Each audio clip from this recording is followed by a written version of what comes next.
Now, if you're considering picking this one up on Nintendo Switch 2, then do go check out the performance section of this review. Don't just look at the gameplay. I think it's important you get a full picture. There'll be timestamps at the bottom of the screen.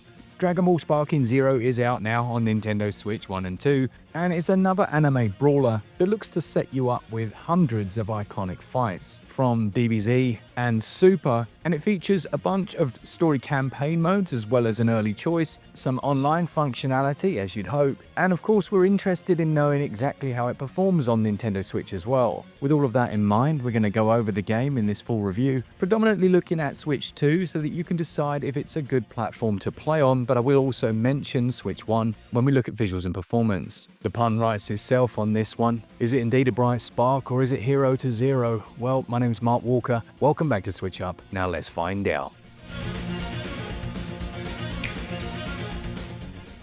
Developed by the excellent Spike Chunsoft and published by Bandai Namco, it uses a quite familiar episodic system of battles where you're essentially replaying key moments. We saw similar things in the Naruto Shippuden games, and it's a formula that works quite well. Sometimes you end up seeing a lot of dialogue and cutscenes before you ever get to a fight, but that is reflective of the anime universe. And you're given the choice of pairing up with a famous face early on, or going it alone if you prefer to do that, which does change some of the outcome of the story, as Raditz has kidnapped someone dear to you. Now with that said, there are a couple of missing arcs. There's no Dragon Ball story, no Dragon Ball GT story, no Universe 6 versus Universe 7 story, and the list goes on. Now, having said that, there is so much here, but if that's going to put you off, I think it's probably worth knowing straight from the get-go, but it won't and almost can't cover everything that you want it to. And it's not even like between Kakarot and this, you get the full story arcs. There's always going to be some bits missing, which has the potential to frustrate,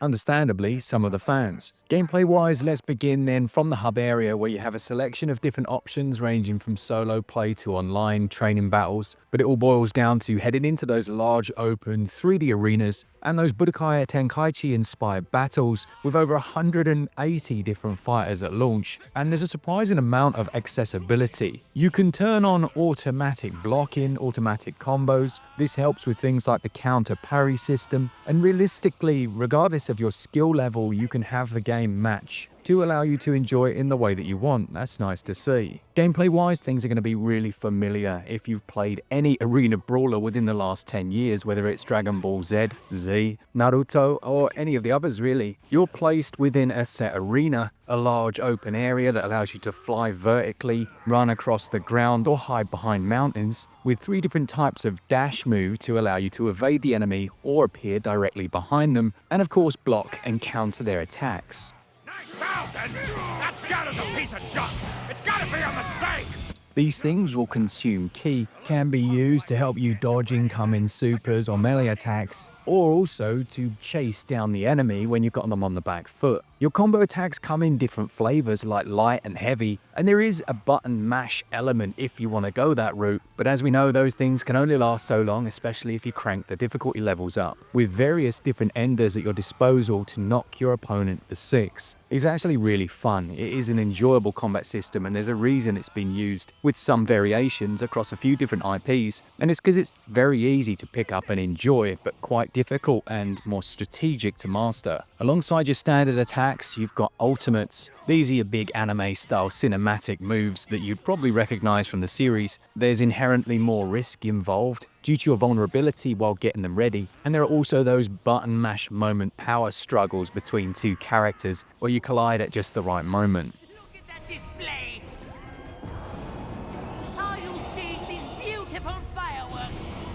There's also the element of transformation, which is another element of strategy rather than simply cosmetic. And the overall feel is a lot quicker than some of the older titles, with things like the camera really taking on a life of its own, swinging around the player, giving those dramatic cinematic moments, I guess just making it feel a little more like the anime. I've already mentioned the roster, but you've got over 180 different characters to choose from. You can create custom battles, and the online mode seems to work well on Nintendo Switch, but those story arcs sometimes give you few choices as well, so that there's at least a sense of guiding that narrative to some degree, and some replayability if you want to come back and see where the other path goes. The gameplay is fun, if very familiar at this stage, and fans of the series are going to lap it up. Whether or not it appeals to new players, well, I do think the combat system warrants interest and rewards it as well, but it obviously won't be for everyone. Gameplay scores 16 out of 20, those controls also score 16 out of 20.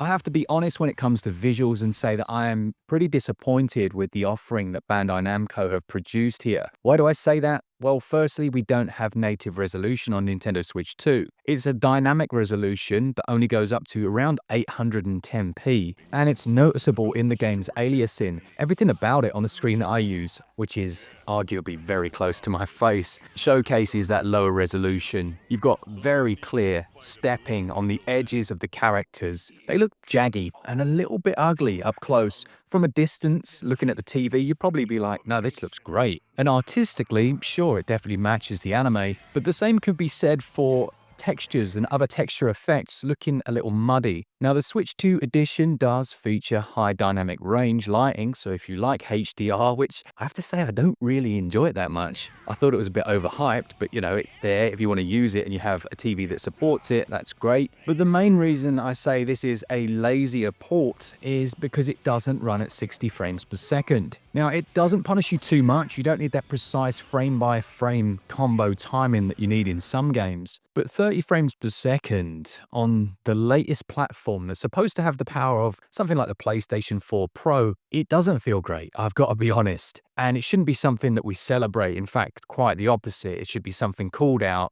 They should spend more time. There's no reason at all on a hardware front why this shouldn't be running at 60 FPS. Now, it isn't just that though. I haven't seen many people talk about frame pacing. I noticed straight away that in certain fights, you would have a couple of dips, just a minor stutter very briefly. And I wondered if it was just my eyes, but actually upon looking at frame rates, we can clearly see a few little spikes where the frame time just goes up for a millisecond, and there's just a feeling of a very minor pause or change in that frame time that is definitely perceptible if you play a lot of games. So 30 FPS with a few frame drops, not ideal in my opinion. In handheld, I didn't notice this same phenomenon. It felt smoother here. Maybe that's due to the VRR. I'm not sure if that's actually applied here, but it was definitely a nicer way of playing it. Now, the compromises don't just apply to the frame rate and some of the jaggy edges. I do feel like the cutscene quality is too low. Those cutscenes look to be rendered at around 720p. You get a little bit of that video quality degradation sometimes, like the bitrate is too low. I've also seen that in some of the backdrops when in actual gameplay, so I'm not sure what they've done, whether they just reduced texture sizes and it's led to some artifacting, or whether that's a product of the dynamic resolution scaling, but regardless, it just doesn't look as clean as it should. When it comes to sound and audio, it's quite the opposite. Full voice acting, an excellent soundtrack, which I can't really play because it's very likely Bandai will copyright the video, and the combat sounds crunchy as you send players slamming into the ground.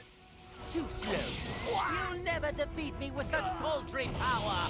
Visuals and performance though, for me they score 12 out of 20, whereas sound and audio score 17 out of 20.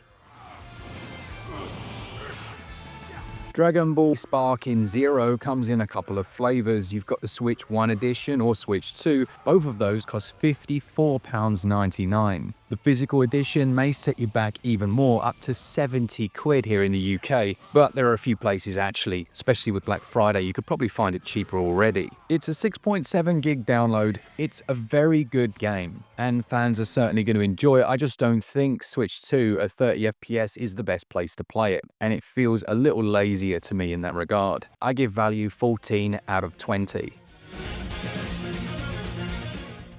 Overall, Dragon Ball Sparking Zero is a great game within an okay package on Nintendo Switch 2, and one that I would suggest waiting for a sale. It gets a SwitchUp score of 75%. Let me know in the comments, do you like this series? I know it has a massive fan base, but yeah, I think they could have done more for the Switch 2 edition for sure. Thank you to our Patreons, our members, all of you that enjoy the content, and as always, for all things Switch, all the time, keep it Switch up. Cheers guys, see ya!